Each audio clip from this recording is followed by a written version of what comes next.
And we're joined today by a candidate for the 15th Congressional District in Illinois. His name is Raley. And Randy, I'd like to welcome you.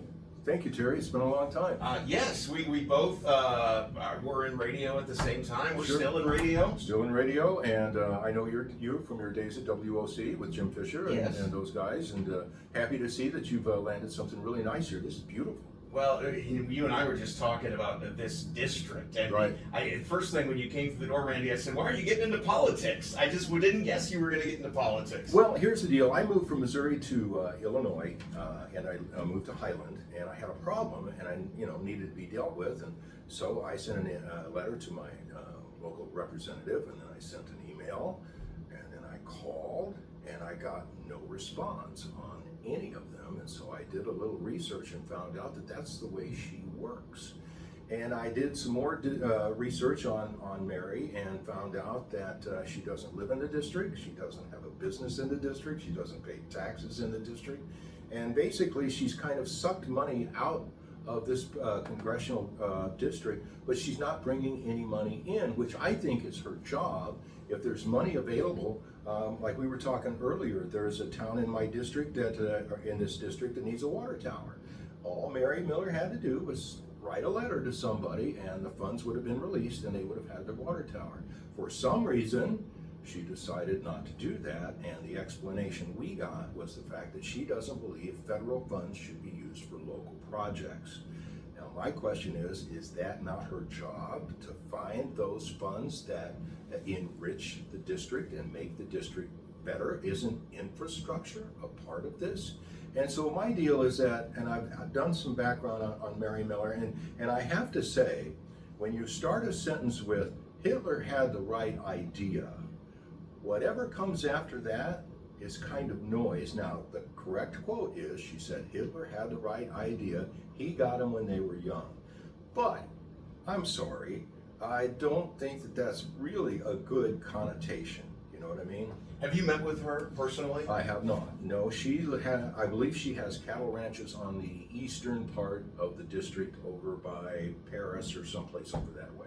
Explain to us, you're talking about the fortune cookie, because the 15th Congressional District It's odd. is all over the place. It's all over the place. I'm from Highland, which is 30 miles east of St. Louis, and I'm still in my district. Okay. Alito is part of that district. Alito is part of that district, and it goes all the way Illinois City and towards the river and down the river to Quincy, and then it goes all the way over to Indiana, and then it comes back towards it's like a Chinese fortune cookie, and it's the weirdest district ever, I think, to be drawn out. But I'm here basically, Terry, because I just want to listen to the concerns of the district. It doesn't matter to me whether you're a Democrat or Republican. I would like to represent you in Congress and maybe improve your life or your infrastructure, or maybe find funds to see if there's funds for the local police department, or maybe whatever. And that would be what I would do, is represent the district, because I think the problem is that Mary really doesn't care. She's got hers, and she's got this, like I said, she voted for the big bill, and whatever happens, with it and all of that. But, I would like to meet with farmers and the union guys and police and the fire and the nurses and the gal who does the checkout at the local grocery store to find out, what do you need? What is on your priority of the things you need? I can tell you right now that a little bit south of here, Highway 67 needs a lot of work. Yeah, I can tell you that it does too. Yeah, I drive that road every day. Yeah. And it's not, when you talk about finding out what the issues are, the Yeah. thing that's always bothered me about these districts is when they stretch from St. Louis to Alito, the needs of the St. Louis, Illinois side are a Right. lot different than Mercer County. Okay, so you're right. Up here in Alito, you've got one thing you need, and down in Granite City. Okay, well, they've got the big steel plant down there that the Japanese are trying to buy, and all of that. So, yeah, that doesn't really relate much to Alito. But then again, that would be my mission, is to find out what does relate to Alito, and how can I help you get further along. I just, like I said, the lack of communication that she showed me kind of made me go, now wait a minute, if you're gonna represent me, you should represent me and find out at least what I'm talking about. Now, the one thing that I will guarantee that if I get elected, I will respond to everybody with, it won't be a form letter and it won't be a robocall. I will have somebody on my staff to make sure that your needs are answered. If I don't have an answer for you, I'll find one. It may not be the answer that you're looking for, but at least I will try to find a solution for you. Right now, we're in a situation where the Republicans have complete control. They have control of the House, the Senate, and the presidency. If you are elected, you may be part of a split government where nothing will get done, possibly. And that's where we are today. Now, who's to say that the next people who come in may have a different mindset? I don't foresee a time where I can't find some kind of common ground with somebody else. I've been in the radio business a long time. One of the things that you know and I know that the radio business teaches you is how to listen. Because you're out there with your listeners every day and you're talking to them and they've got concerns about the station and you talk to them and you try to alleviate those concerns. And now that's what I'm trying to do. And Terry, one of the other things that I'm getting ready to do is set up town halls across the district so I can meet with the people and I can stand there and listen to their concerns. And I would like to do one in Aledo. I'd like to do one, like I said, all around the district just to make sure that what I'm talking about is something that is real. And we've got all this stuff with the tariffs, right? Nobody knows and all of that. I'd like to talk to the farmers and say, hey, what's going on? How do you think this big bill is affecting farmers? I don't know. I know that there's going to be rural hospitals that are going to be. Now, this is what they say. Okay, that there will be rural hospitals closed.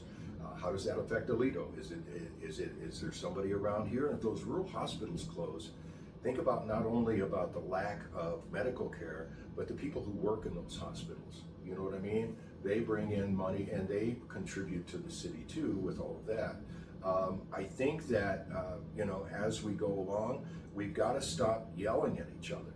We have got to stop this, I hate you because of that, I hate you because of that. And what we need to do is we need to bring people together and say, what can I do for you? I don't care if you're Democrat, I don't care if you're a Republican, tell me what you need. Tell me what you need and I'll see if I can get it for you. A little bit about you. Folks may remember your name if they think back to 97X days. Those were back in the dinosaur years, brother. I'm from the Quad Cities. My dad was a 30-year union steward. He worked at International Harvester. My mother was the best waitress in the Quad Cities. I went to United Township High School in East Moline. I spent 5 years of my life on a farm in southern Missouri.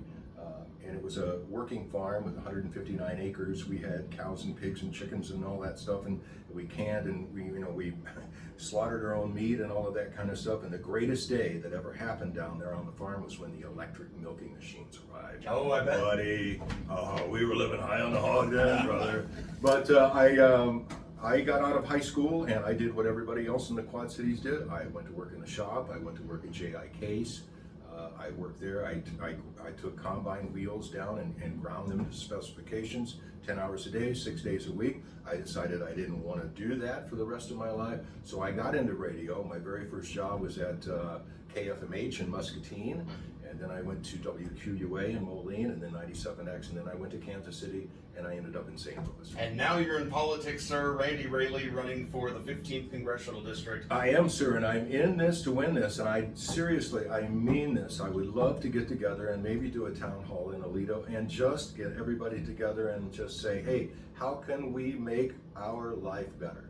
Randy, thank you so much for coming in today, and we will be in touch. Thank you, brother. Terry, it's a pleasure to see you, and I'm very proud of you, my man. Thank you, sir. Randy Raley, 15th Congressional District candidate here in Illinois for the Democratic Party. All right.